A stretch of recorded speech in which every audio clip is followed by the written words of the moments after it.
আমরা যে evaluate condition কি কন্ডিশন ইভ্যালুয়েট করবো আমরা যে এই পেশেন্টটার কি কন্ডিশন আছে বর্তমানে তার চিকুনগুনিয়া সেই চিকুনগুনিয়ার কারণে তার বর্তমান অবস্থাটা কি তার প্রেজেন্ট মুভমেন্টটা তার ইভ্যালুয়েট করতে হবে চিকুনগুনিয়া হইলেই তারে আমরা এইটা করবো সেটা করবো তা না আমরা পরিস্থিতি বুঝা তার ইভ্যালুয়েট করবো তাকে আমরা দেখবো দেখে অ্যাসেসমেন্ট করবো তার কোন পর্যায়ে আছে সেই অনুযায়ী তাকে আমরা ব্যবস্থাপনা দিব খাতা আনো তোমার খাতা আনো কথা কোথায় আছে আচ্ছা তারপরে তার প্রবলেমটা কি প্রবলেমেটিক প্রবলেম এখন যে পেশেন্টের যেই প্রবলেমটা থাকবে তার সেই অনুযায়ী তার চিকিৎসা করতে হবে তাহলে এখানে কি প্রশ্ন আসতে পারে একটা ফিজিওথেরাপি একটা যে চিকুনগুনিয়া রোগী আসলে আমাদের প্রথম কাজ কি থাকবে প্রথম কাজই থাকবে অ্যাসেসমেন্ট করা ইভ্যালুয়েট করা ঠিক আছে এই প্রশ্ন তার উত্তর ইভ্যালুয়েট করে আমরা দেখবো তার প্রবলেমটা কোন মানে কিরকম কি অবস্থা এটা আচ্ছা এবার আসো you can start physiotherapy 2 to 3 weeks into your recovery by which time the fever will resolve আমরা এই পেশেন্টটার 2 থেকে 3 সপ্তাহ পরে আমরা ফিজিওথেরাপি স্টার্ট করব কথা হচ্ছে যে এই থেরাপিটা আমরা স্টার্ট করব কিন্তু অবশ্যই তার জ্বরটা যখন কমে যাবে তাহলে কি জ্বরের মধ্যে কোনো চিকিৎসা চলবে না জ্বরের মধ্যে চিকিৎসা চলবে কি চলবে জাস্ট প্যাসিভ মুভমেন্ট চলবে ওই সময় তার প্যাসিভ মুভমেন্টটা থাকবে কিন্তু তার ফিজিওথেরাপি স্টার্ট হবে এখন জ্বর নাই তখন তার ফিজিওথেরাপিটা অল ম্যানেজমেন্টে চলবে আর যখন জ্বর থাকবে তখন তার শুধু প্যাসিভ মুভমেন্টে আমরা ইনটেক করব এখন একটা পেশেন্টের জ্বর দীর্ঘদিন থাকলে তো সাধারণত 3 দিনের বেশি জ্বর থাকে না এই জন্য জ্বরটা বলা হয়েছে জ্বর রিজলভের পরে শুরু করতে বলা হয়েছে কিন্তু কোনো কারো রোগী যদি অনেক দিন পর্যন্ত কোনো কারণে জ্বর থাকে দেখা গেলো তার চিকুনগুনিয়া ছিল সেই সাথে তার দেখা গেলো যে তার সাথে তার প্রস্রাব ইনফেকশন আছে এই জন্য জ্বর আসতেছে সেই সাথে তার টিবি রোগ হয়েছে তাহলে সেখানে তার জ্বর আসতেছে তাহলে সেই জ্বরের ক্ষেত্রে আমাদের থেরাপি শুরু করতে হবে কিন্তু সেক্ষেত্রে আমাদের প্যাসিভ মুভমেন্টটা আমাদের ইনটেক করতে হবে মানে এই প্যাসিভ মুভমেন্টের দিকে আমরা নজর দিই initially treatment usually focus on mobility and pain relief প্রথমে আমাদের লক্ষ্য রাখতে হবে যে মোবিলিটি অ্যান্ড পেন রিলিফ ব্যথা কমানো এবং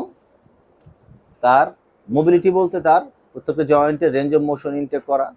এবং তার চলাফেরা তার ফাংশনাল এবিলিটি এদিকে আমাদের নজরটা প্রথমে থাকবে তাহলে আমাদের প্রথম প্রশ্ন ছিল কি যে আমরা তো ডেঙ্গু রোগী আমাদের কাছে চিকুনগুনিয়া রোগী আসলে আমরা কি করবো প্রথমে অ্যাসেসমেন্ট করবো ইভ্যালুয়েট করবো ইভ্যালুয়েট করে দেখবো কোন জায়গায় কি সমস্যা কি আসা বেশি সেটা এবার দেখবো আমরা এই চিকুনগুনিয়া রোগী আসতে কখন চিকিৎসা শুরু করব আমরা জ্বর কমার পর 2 থেকে 3 সপ্তাহের মধ্যে শুরু করব তবে জ্বর কমে গেলে আমরা ফুল ফেজে আমরা ফিজিওথেরাপি শুরু করব জ্বর থাকা অবস্থায় আমরা শুধু প্যাসিভ মুভমেন্টে আমরা করব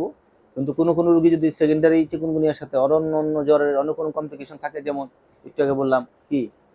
প্রস্রাব ইনফেকশন তারপরে তার টিবি রোগ অন্য কোনো রোগ যদি থাকে তাহলে তার জ্বর দীর্ঘদিন থাকবে তাই সেই রোগীর ক্ষেত্রে আমাদের জ্বরের মধ্যে আমাদের চিকিৎসা শুরু করতে হবে সেখানে শুধু প্যাসিভ মুভমেন্ট আমরা করবো যাতে করে স্টিফনেস ডেভেলপ না করে অন্য প্রয়োজন বুঝে ওই যে ইভ্যালুয়েট করবো প্রথমে বলছি সেই ইভ্যালুয়েট করে আমরা দেখবো যে কী অবস্থা কী আসছে সেটা আমরা দেখবো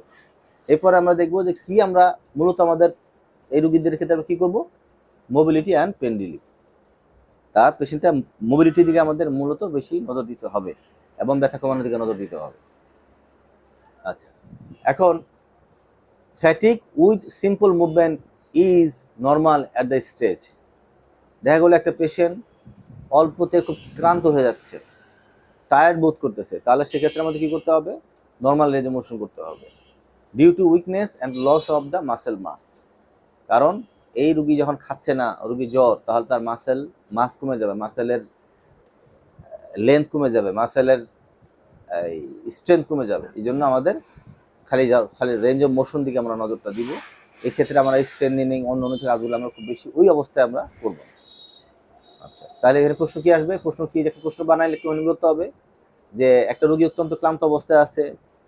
চিকুনগুনিয়ার জ্বরের পরপরই তাহলে সেক্ষেত্রে আমরা কি পন্থা অবলম্বন করব উত্তর হচ্ছে কি পন্থা অবলম্বন করবো আমরা সেক্ষেত্রে আমরা শুধু রেঞ্জ অফ মোশন করব আমরা বেশি ভিগোরাস এক্সারসাইজ করবো না কারণ সেই সময় তার মাসেলটা লস হচ্ছে তার উইকনেস আছে এই কারণে we use mobility modality like ultrasound, high voltage, IFT, TENS, এগুলো আমরা ব্যবহার করব কি জন্য? ব্যথা কমার জন্য। এবং জয়েন্টগুলিকে আমরা জয়েন্টের রেঞ্জ অফ মোশন আমরা মেনটেন করার জন্য তার চেষ্টা করবো আমরা, জয়েন্টের রেঞ্জ অফ মোশন। তাহলে আমাদের যদি প্রশ্ন হয়, তাহলে এই পরের প্রশ্ন কি আসবে, যে কি পেইন কমার জন্য আমরা কি কি করতে পারি? টেন্স ব্যবহার করতে পারি, আইএফটি ব্যবহার করতে পারি, আল্ট্রাসাউন্ড ব্যবহার করতে পারি। আচ্ছা, as your strength improve we can gradually shift the focus from the pain. আচ্ছা, আমরা এখানে যদি এই সেন্টেন্সগুলিতে এই প্যারায় আমরা কি বলতে চাচ্ছি, বলতে চাচ্ছে যে স্ট্রেংথ আমরা কখন বাড়াবো? স্ট্রেংথ আমরা ইনিশিয়ালি স্ট্রেংথ বাড়াবো না, প্রথমে মোবিলিটি এবং রেঞ্জ অফ মোশন, পেইন রিলিফের দিকে নজর দিব। এরপরে আমরা আস্তে আস্তে রোগীর অবস্থার উপর ভিত্তি করে আমরা প্রথমে নন ওয়েট বিয়ারিং এক্সারসাইজ, তারপর আমরা ওয়েট বিয়ারিং এক্সারসাইজ করে স্টেপ বাই স্টেপ আমরা কি করব, ইনডিউরেন্স এবং স্ট্রেংথের দিকে নজর দিব। তাহলে এখান থেকে প্রশ্ন কি আসবে? প্রশ্ন আসবে যে এই পেশেন্টের পরবর্তী পেইন এবং মোবিলিটির পরে আমাদের পরবর্তী টার্গেট কি থাকবে? পরবর্তী টার্গেট থাকবে মাসেল স্ট্রেংথ এবং ইনডিউরেন্স বাড়ানোর ক্ষেত্রে আমরা নজর দিব। সেক্ষেত্রে আমরা স্টেপ বাই স্টেপ ধীরে ধীরে আমরা প্রথমে নন ওয়েট বিয়ারিং, পরে ওয়েট বিয়ারিং, এসব বুঝে শুনে দেখে তারপর আমরা স্ট্রেংথের দিকে আমরা নজর দিব। এই প্রশ্নের একটা যারা প্রশ্নগুলো দিতেছে তার উত্তর এইভাবে লিখতে হবে, কোনো মোবাইল পাওয়া যাবে না। প্রশ্ন লিখে ফেলতে হবে, লগে লগে খাতা নিয়ে তার মুখস্থ বিদ্যা সব উত্তর লিখতে হবে, কোনো মোবাইল নেই। এবং রাত্রে যাওয়ার আগে সবাই আমার মোবাইলে, আমার হোয়াটসঅ্যাপে আমার ছবি তুলাতে পাঠাবে। আর যারা 3-4টা রুগী দেখো তারা মাপ, যারা 3টা রুগী দেখো তার লেখা ফরজ।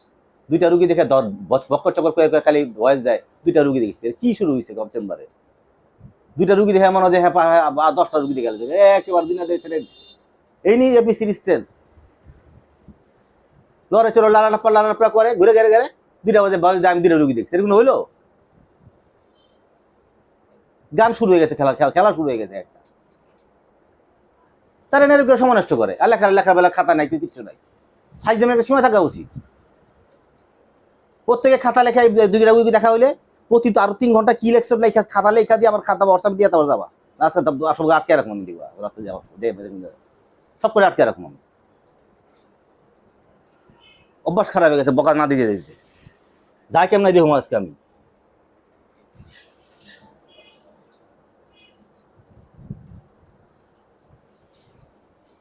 তারপর কি soft tissue mobilisation. Soft tissue required to prevent carry out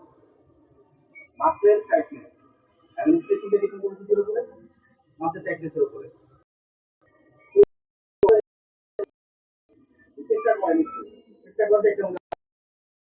সিজে দিয়ে করে আমি মোটা পছন্দ করি। আপনারা ইন্টারনি করেন, চেষ্টা করবেন যেভাবে